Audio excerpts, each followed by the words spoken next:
nursing care of the perinatal loss patient. There's generally three ways our loss patients present to us and come into our care. The first one is they're far enough along in their pregnancy that they're feeling fetal movement, and they're at home and they don't feel the baby move. They come into assessment and we try and find the fetal heart. We can't find the fetal heart. We call in the obstetrician. The obstetrician brings in the ultrasound and finds that there's no heart rate detected on the ultrasound. The patient then can either go home for a period of time, 24, 48 hours, to digest the information and decide next steps, or she can be admitted and start an induction of labor right away. Very rarely do we have a patient who wants a C-section. It's not recommended in order to preserve her future fertility, but it is done if the patient wants. We would need to start an induction of labor probably within the week, because the longer that baby is left in utero, it will start to decompose and create sepsis in the patient. So it would be putting her life at risk if we were to leave her pregnant with that baby in utero for a prolonged period of time. The second scenario is the patient goes in for a routine doctor's office visit and there's a fetal heart rate done there, and the doctor would not be able to find a fetal heart rate, may or may not have diagnosed it at that time, sends her into assessment, and we confirm our findings with not finding a fetal heart and confirmed by ultrasound. The third scenario is the patient has gone for her prenatal blood work and she's had some abnormal findings on her blood work for maybe a genetic syndrome, or she's gone for her 18-week full anatomy scan and there have been abnormalities noted on the fetal ultrasound, such as no kidneys, no lungs, a 2-chamber heart, diaphragmatic hernia. And either way, whether there's abnormal blood findings or abnormal ultrasound findings, she is then referred to our maternal fetal unit clinic. So those maternal fetal medicine MFM specialists are Martel Mytopher, Lara Wesson, Glennie Lane, Kat Nickel, and they are referred to them for an even more detailed ultrasound, possibly an amniocentesis, which is also done in that clinic. Eventually leads to the prognosis being ominous, or the fetus is determined it will not survive after birth, and so the patient can either continue the pregnancy, and sometimes they present as an IUFD anyway. If there's anomalies present, they're at higher risk of an IUFD, or she can elect to terminate the pregnancy. So you can call it an induction of labor, you can call it a termination of pregnancy, a TOP. Either way, it's the same thing. It's ending the pregnancy.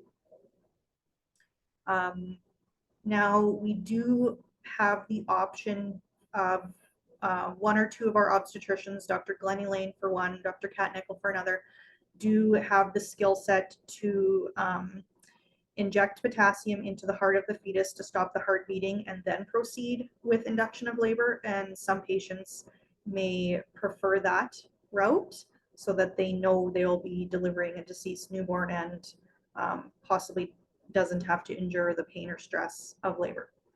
So that option is available as well. If we're talking about an intrauterine fetal demise that was unanticipated, nothing known wrong with the baby, but she presents with I guess you could say, spontaneous IUFD. There are a bunch of investigations that we can do to help the family get some answers as to why this happened. So the first one is a bunch of blood tests that we know these conditions in the birthing person are related to an increased risk of IUFD for the fetus.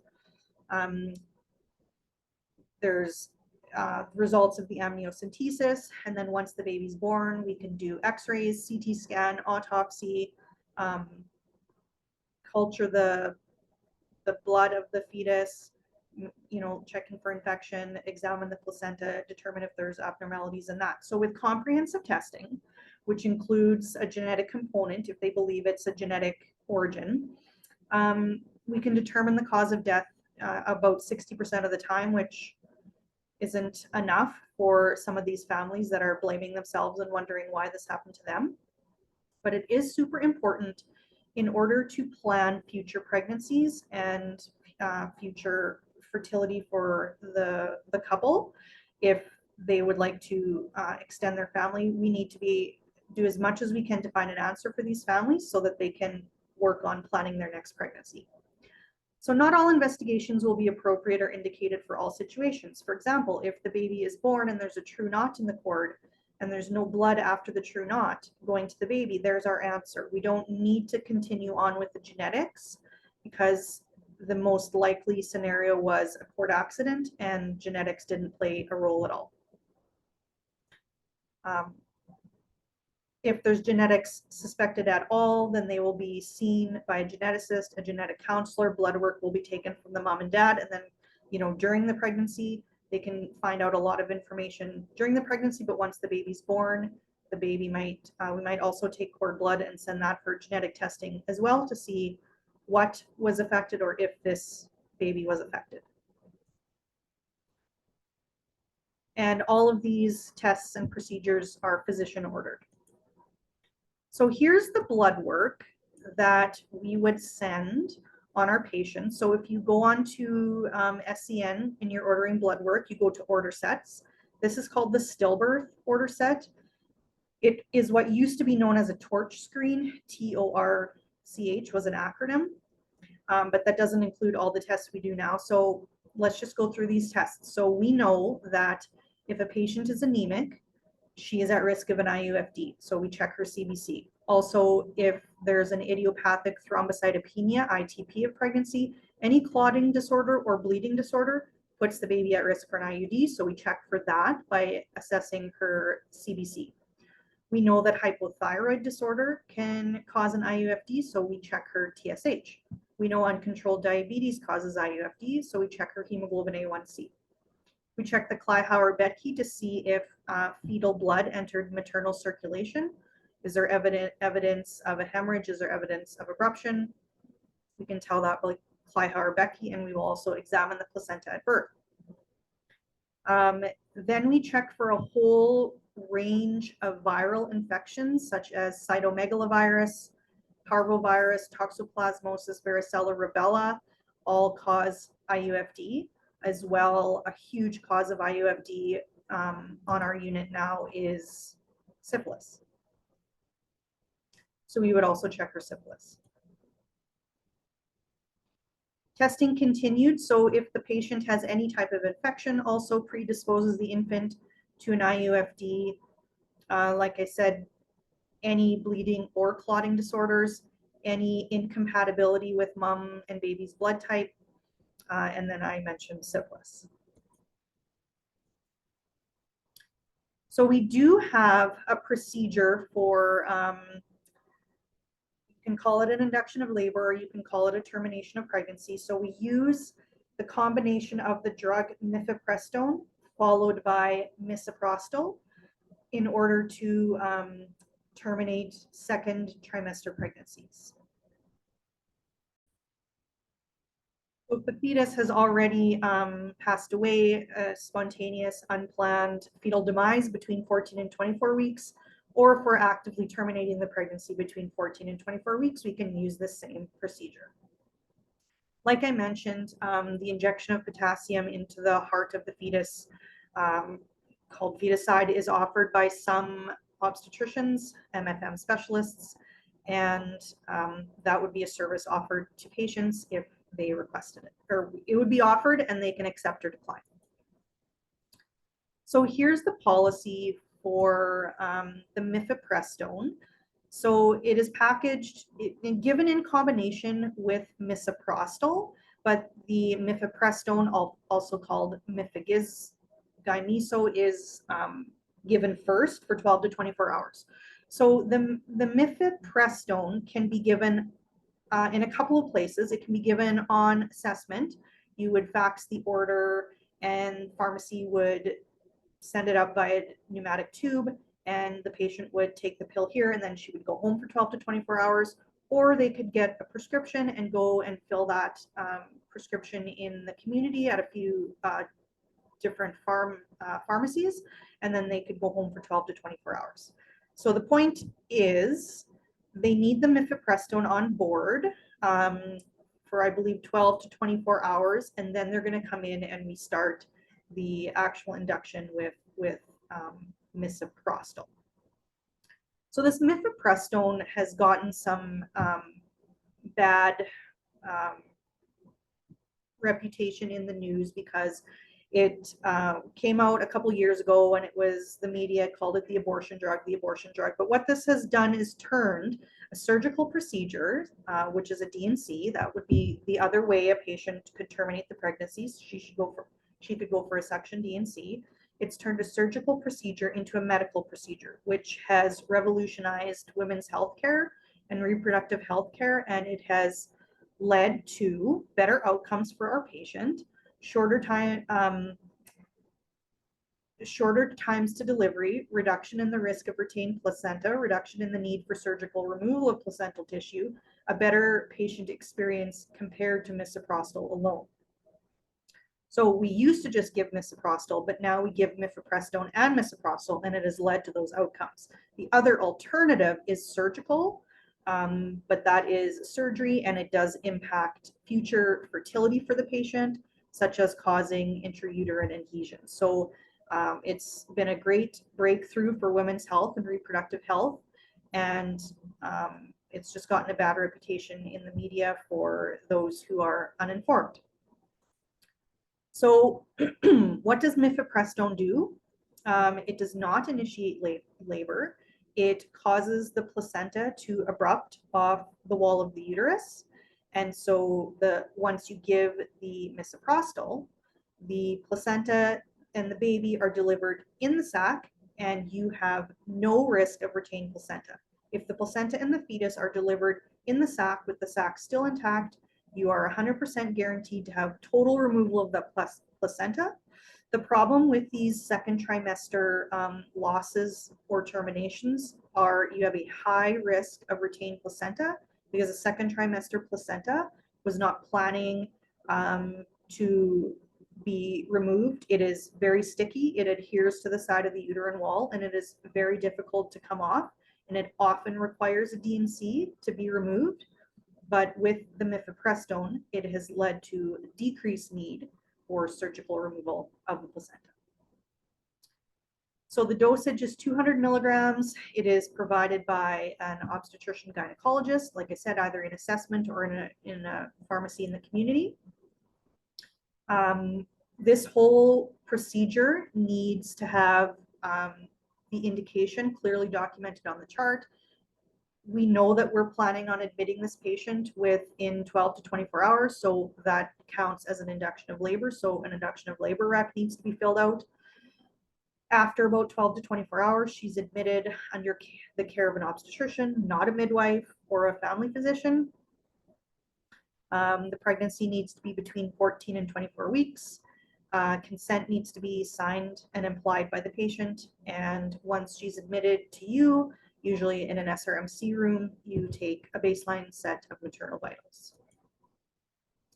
Contraindications would be listed here. It isn't the nurse's responsibility to identify contraindications, but just to be aware. Probably the biggest one would be an unknown location of the pregnancy, such as in the fallopian tube or extrauterine. It has to be an intrauterine pregnancy.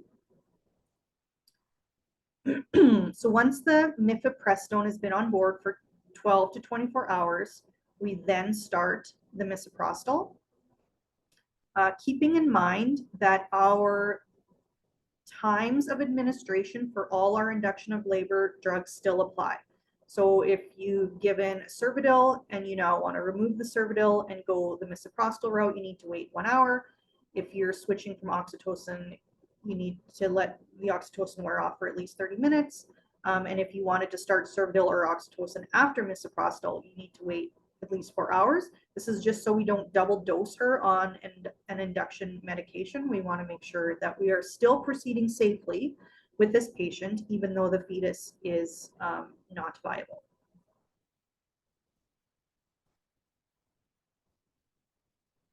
like I mentioned, she takes the misoprostol and then she goes on pass for 12 to 24 hours, and there's no monitoring required when she's at home. So once she's admitted, you're going to admit the patient as per the normal protocol and take a baseline set of maternal vitals. And then the misoprostol can start to be administered either per vagina or per oral or buccally. Per vagina is, or orally is best for mid-trimester. And if it's a per vagina route, the physician would insert that per vagina. We do not insert medications per vagina for this indication. We would give her the dose orally if it were ordered orally. Sometimes a dose per vagina is given to ripen the cervix first, and then we continue with the oral. Once the misoprostol is started, the patient must remain in hospital until the delivery is complete. We provide supports and analgesia. Worst case scenario would be that she leaves the hospital and has a delivery somewhere that in public or at home where she doesn't have the supports that she needs, that she does here. So while we're waiting for labor to kick in, we've given the misoprostol. Now we just wait.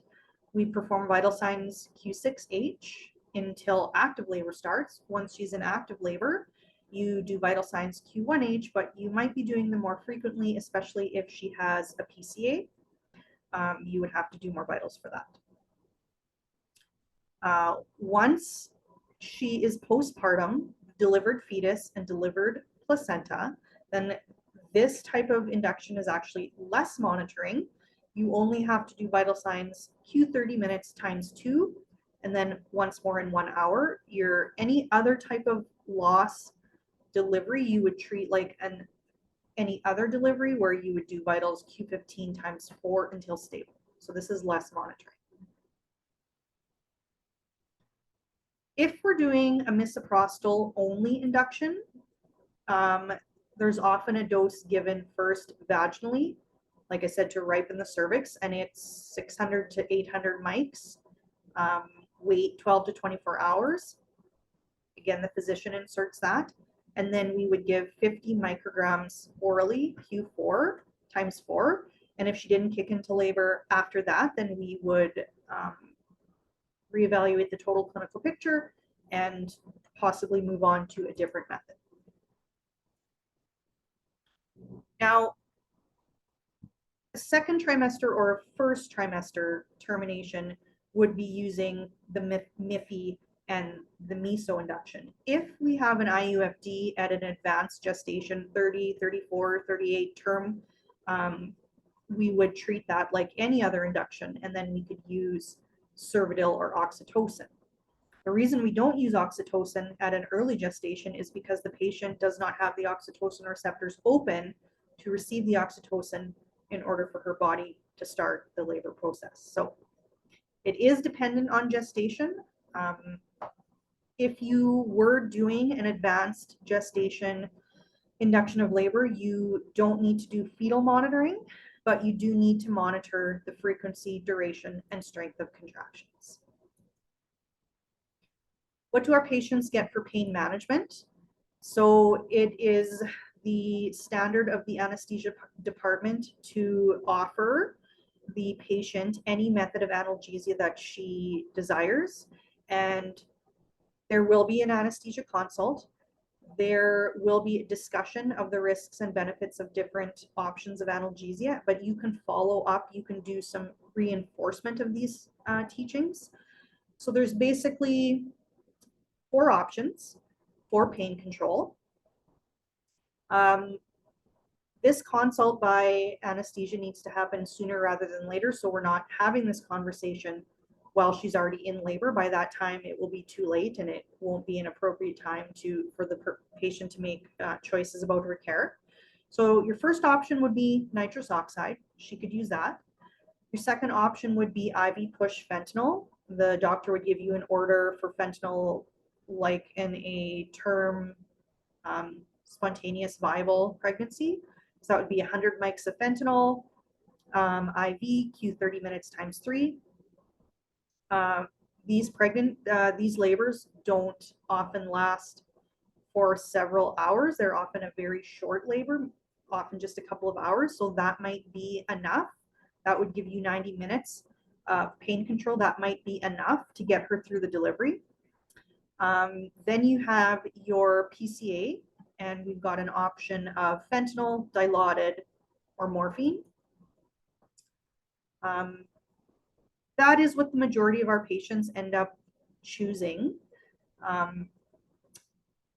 But it is still a very painful process. You will find that your patients are very distressed. And I think it's because the physical pain compounds with the emotional pain. Misoprostol induction of labor is fairly short, but it is fairly aggressive, and you will see your patients very distressed. And then the last option is an epidural.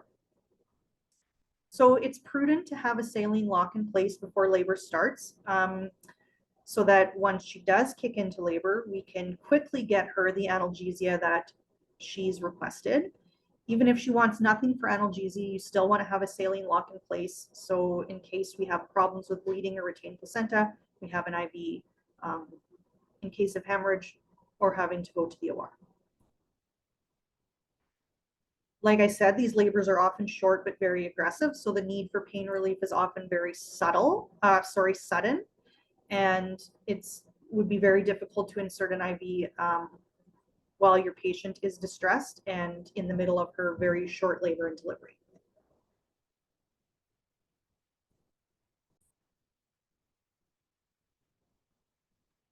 If you're trying to start an IV and just get all your analgesia elements organized while she's in labor, you may run out of time. It may be too late by the time the patient delivers, and then she's ended up with no analgesia.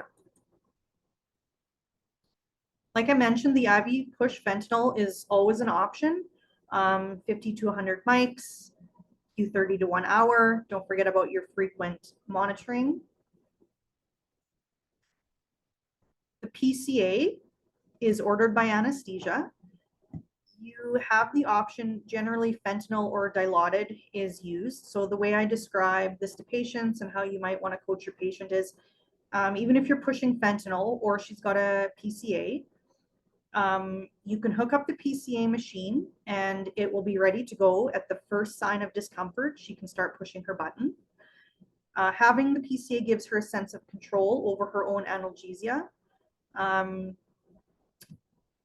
Disadvantages will be she might feel loopy, she might feel dizzy, she might not remember aspects of her delivery. And the other thing about narcotics is it doesn't really take the pain away. It just allows you to not care about the pain or dissociate from the pain. It just all depends what she's wanting out of her birth experience. She also might have nausea associated with getting narcotics. And the other disadvantage about a PCA is it doesn't help with the pressure and the burning and the stretching of a delivery, which there is still some of that, even with a second trimester fetus. And then it does not help with, retained products, retained placenta, or need for D&C. She would have to go to the OR and then get a spinal probably. So then she would need additional interventions if she needed to go to the OR.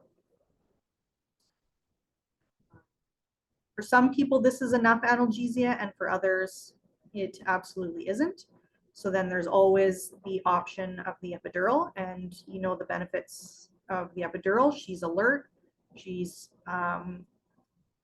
no systemic narcotics. She's able to fully remember and comprehend her birth experience. And it also handles the pressure, the burning, and some analgesia if a tear or removal of retained products is necessary. So printed in your forms on demand loss packet is a PCA morphine order set. Recall that the way the PCA pumps and the order sets are organized now are opioid naive and opioid tolerant. And there are definitions of this in the PCA nursing policy. More commonly, though, you will see fentanyl, and notice that on the left-hand side, there is a labor and birth column, which actually allows the patient to have more fentanyl. So that side of the chart will be programmed for her. Then your other option is dilaudid. So your process for this will be to get the consult, get anesthesia to sign the orders for the PCA, fax the PCA orders down to pharmacy stat, phone the pharmacist so he can release the syringe of narcotics for you to pull out of Pyxis, set up your PCA pump, have it all set up, have it double checked, independently signed by another registered nurse. It can just sit there not being used, and instruct the patient, when you start feeling discomfort, let me know, start pushing your button, and then that's when you would do your frequent vitals for your PCA requirements. But have it hooked up sooner rather than later and ready to go, because it would be extremely difficult to start hooking this up and organizing it once the patient is in active labor. So these first or second trimester labors do look a bit different because it's misoprostol, but also because these fetuses are quite small and it's quite a fast labor, but you also don't need to be fully dilated to deliver one of these babies. So your teaching right from the very beginning is going to include, if you feel like you need to have a bowel movement, do not get up to the bathroom. I want you to call me. That is a sign that the baby is coming. Please call me and we will deal with the situation together. Because what happens when a patient feels like she needs to have a bowel movement very urgently is she jumps up and goes to the bathroom, and she could end up unintentionally delivering this fetus on the toilet, which is absolutely what we don't want to happen. So your precautions that you're going to take is you're going to put a hat in the toilet right away, and you're going to reinforce this teaching that if you feel like you have to have a bowel movement, do not get up, call me. It is more than likely the baby and not a bowel movement that you need to have. Once your patient is uncomfortable with contractions, you are going to remain present in the room at the bedside supporting your patient, and only leave when absolutely necessary, because the signs to have that she's ready to have this baby are often very sudden. Your number one sign of imminent delivery is going to be a gush of fluid or a gush of blood. Those things happen. Keep her on the bed, save space, don't get her up to the bathroom, talk her through the pressure. She often then will feel an urge to push. She may feel like there's something in her vagina. That's when you would call the physician and make a decision to start pushing or not pushing. Sometimes the baby just spontaneously delivers on its own. Sometimes the patient does need to bear down a little bit. And sometimes half of the baby is delivered and the other half remains behind the cervix, in which case we do not touch the baby. We do not pull on the baby. We give it time. We let the patient bear down. Sometimes the cervix will release the rest of the baby by pushing, and sometimes it just needs a little bit of time to release the baby. But worst case scenario would be we're handling this baby and we're risking dismemberment. The other thing is we want the baby and the placenta to deliver with the sac intact, so we don't want to inadvertently rupture the membranes, because if the sac is intact, we can be 100% sure that the placenta is fully expelled as well, and there's no retained products inside.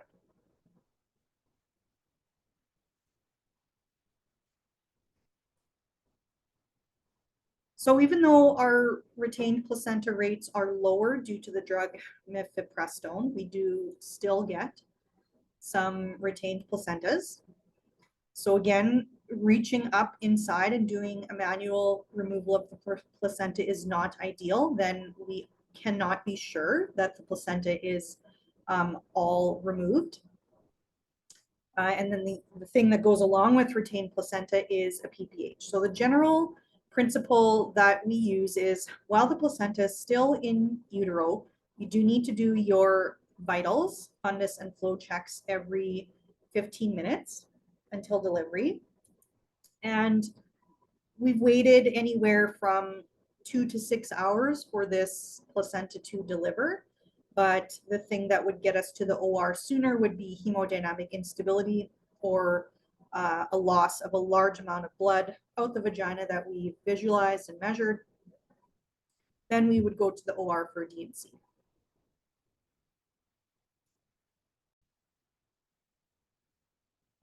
Moving on to a delivery that ends up with a fetus or a newborn baby now that is still alive but is not expected to survive.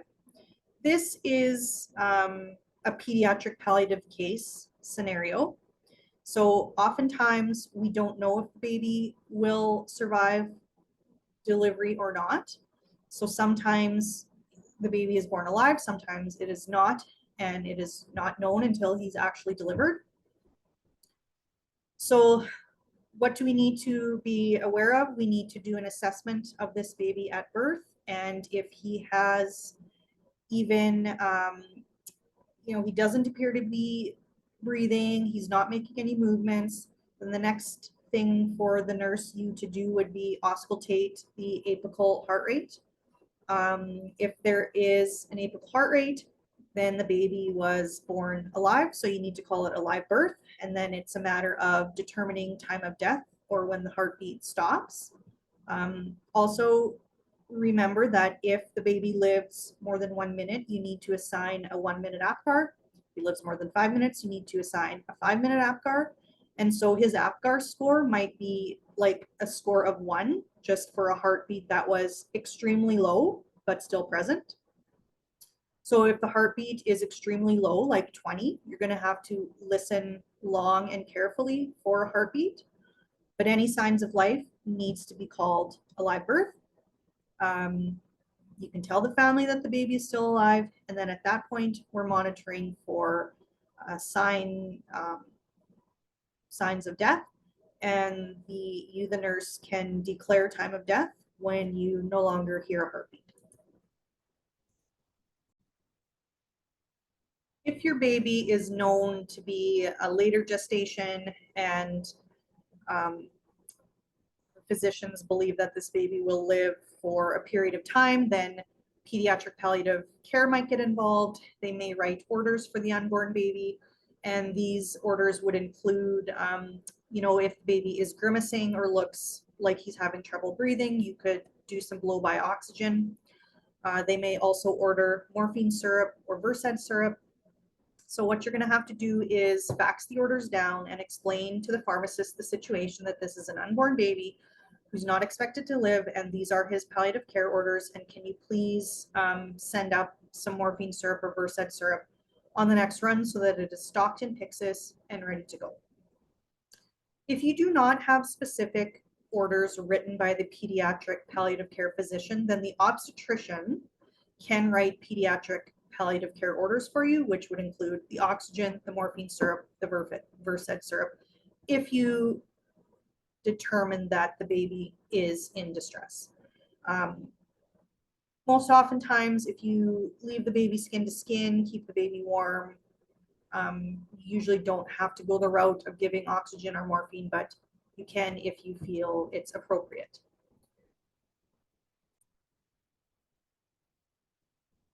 Once the baby is born, if he's alive, we usually wait to do this care of the newborn, dressing him, bathing him, handprints, footprints. We usually wait until they're deceased, because while the baby's alive, we want to give that family uninterrupted, undisturbed time together. Once the baby has passed and you feel it's appropriate, then we do a routine bath. We dress the baby in some clothes. We do handprints and footprints. We weigh and measure baby and write those on the memory card. We take photos of the baby in his outfit. We take family photos. Maybe the family has brought their own outfit or own blankets or own moss bag. And then we, print our photos, prepare the memory card, and we do eventually put all the mementos in a memory box. And Try to involve the family as much as possible. Like if they want to see the baby, then you can bring in a basin and do a bath of the baby in the room. You can dress the baby in the room, do everything in the room, because that gives the family more time to spend with the baby and involve them in the whole process, like involve the grandma with the bath, involve the dad with the dressing of the baby. If they do not want to see the baby, then all of this care can be provided in the loss room or in the nursery. I guess the other thing I need to mention about a palliative care baby is if the family does not want the baby in the room and the baby is still alive, it needs to be cared for by another nurse outside the room, either in the loss room or the nursery, but this baby cannot be left alone. He or she is our patient, and you as the patient nurse are going to stay in the room to support the patient, but you need to add a second nurse to care for the baby while he is still alive. So the main complications of a demised baby at this point would be birth complications such as head entrapment, or if there's excessive pulling on the baby, the tissue is very friable. There is also a risk of dismemberment. While you're caring for the lost baby, bathing and dressing, the risk would be tearing skin or bending an arm or a leg the wrong way, a way that it's not, following normal range of motion. Our sort of rules for avoiding the complications of head entrapment and dismemberment is if the baby is partially delivered or trying to deliver, you don't pull on the baby, hands off, and let the patient deliver the baby on its own. The cervix will eventually let go. There's pulling on the baby is not going to help if the cervix has decided that it is going to close and not open at this time. Patience will get us further in this situation. Testing that the deceased newborn might undergo would be when the obstetrician is delivering the baby, they're going to take a look at the external characteristics of the baby. Does he have 6 fingers? Is he missing an arm? And then an examination of the placenta and the cord. So maybe there was a cord evulsion, maybe the cord accidentally came off, maybe there was a true knot in the cord, maybe it was a velamentous cord insertion that was undiagnosed, and once the membranes were ruptured, then that caused the fetal demise. So a careful external examination can give us some answers in some cases. Only in rare circumstances would photographs be taken if the geneticist was following a particular syndrome, or if it was something rare, or if there was evidence that this had occurred in another situation. Might there be clinical photographs being taken? That's to guide clinical decision making. That's not for the family's memory purposes. Other options include taking x-rays of the bones, having a CT scan, and those 2 options will help with the diagnosis, and they are non-invasive because some families do not want an autopsy on their baby, so we have those options. We can take cord blood samples, we can take samples of the umbilical cord, and those can be tested for genetic anomalies, but they can also be cultured to check for infections. You can also culture the placenta. And then finally, a comprehensive full examination would include autopsy. That needs to be a separate consent taken. And just keep in mind that that is not going to be wanted by some families.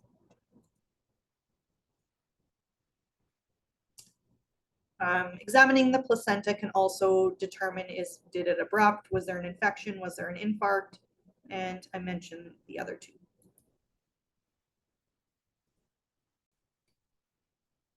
We do have a work standard set up with medical imaging that allows for dignity of our lost patients and our lost babies, as well as respect and having care delivered to these babies even though they're deceased. So if an x-ray is ordered, you can order a portable x-ray. If the portable x-ray people say they don't want to come, then you can escalate to their manager. They are to come and do a portable x-ray. The other thing is if we are taking the baby for a CT scan, you don't have to put the baby in the box. You can wrap the baby in blankets and carry the baby down, as well as the family can escort their baby to these tests. And medical imaging is supposed to be welcoming and accepting of these patients. You will, they will stop doing their scans and do the lost baby in the middle of their day in order to get the test done, so that the family's not waiting several days to have this test done. So it's known to medical imaging that there are lost babies and there are lost families who need this imaging, and they are to treat you and the family with respect, care, concern, and dignity. Genetic testing can be a little bit confusing, but I have created an appendix in the perinatal loss work standard that describes exactly what tests need to be performed, what collection tube or container you need, which requisition you need, how to store the specimen, and how to ship it. So these are very important specimens because in the case of cord blood or a piece of cord tissue, we only have one opportunity to collect this specimen, and if we screw it up, we don't get a do-over. So I've created this chart so that the instructions are very, very clear on what test is being asked for, what tube, how to ship it, how to store it, so that we don't make mistakes, because the results that can be obtained from these specimens are very significant to this family in planning future fertility and getting a definitive diagnosis on their baby and what the next steps might be for them as a family. Labeling the genetic specimens can also be tricky because if the baby is born as a stillbirth or a miscarriage, he is not issued his own health card number. He is not issued his own chart. He is not issued his own set of stickers. If the baby is born stillbirth or miscarriage, we use the mum stickers. We don't cross off mom's first name because that's tampering with patient ID. Instead, we would write stillborn baby of or miscarried fetus of, to identify the baby. So those results go under mom's chart, but it is perfectly clear that it wasn't mom herself, that it was the baby of mom. And that's how the genetics lab wants us to label and fill out the requisitions for these babies. Also check the requisition carefully because some of them require a physician signature.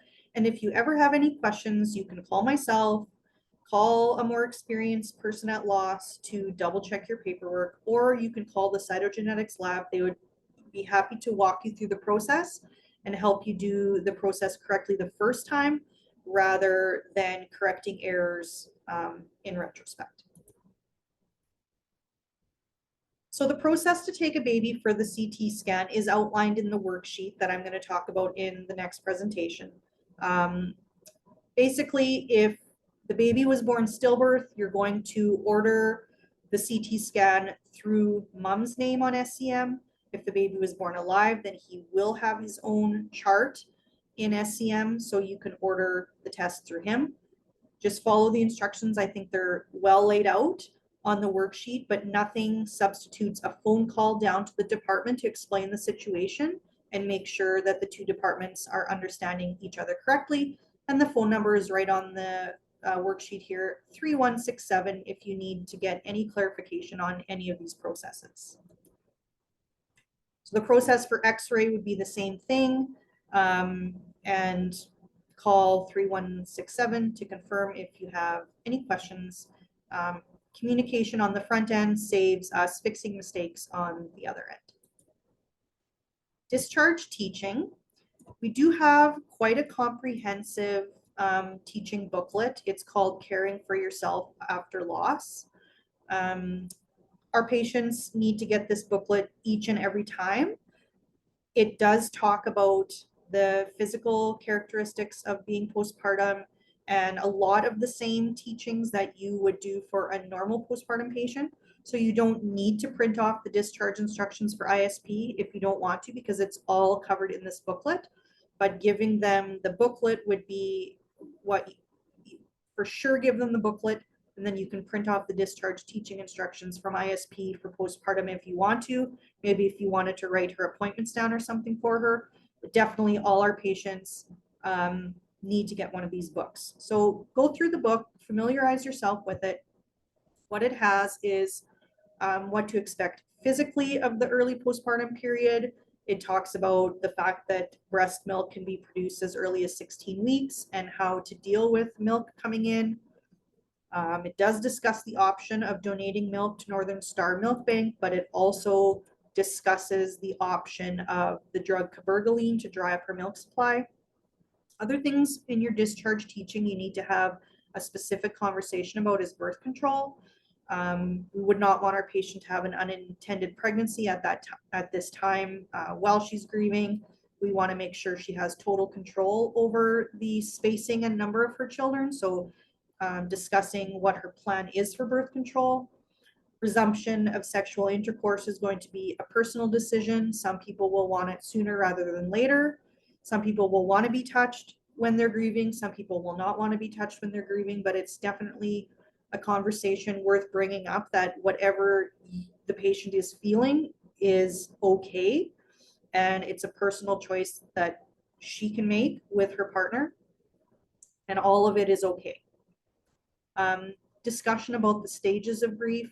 There's a written explanation in the booklet, letting her know that reaching out with friends and family, her social supports are going to be very important in the upcoming months.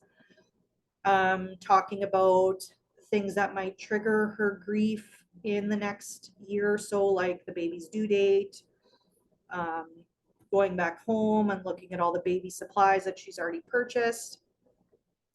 And then having a discussion with the patient and the partner about when you're not okay, when it's more of a mental health crisis issue that she needs to get help for, and to seek help when she needs it.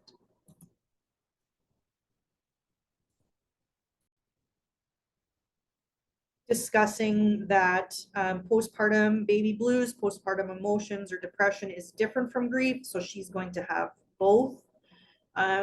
Grief is a normal process for humans. It's healthy and necessary in order to process your grief.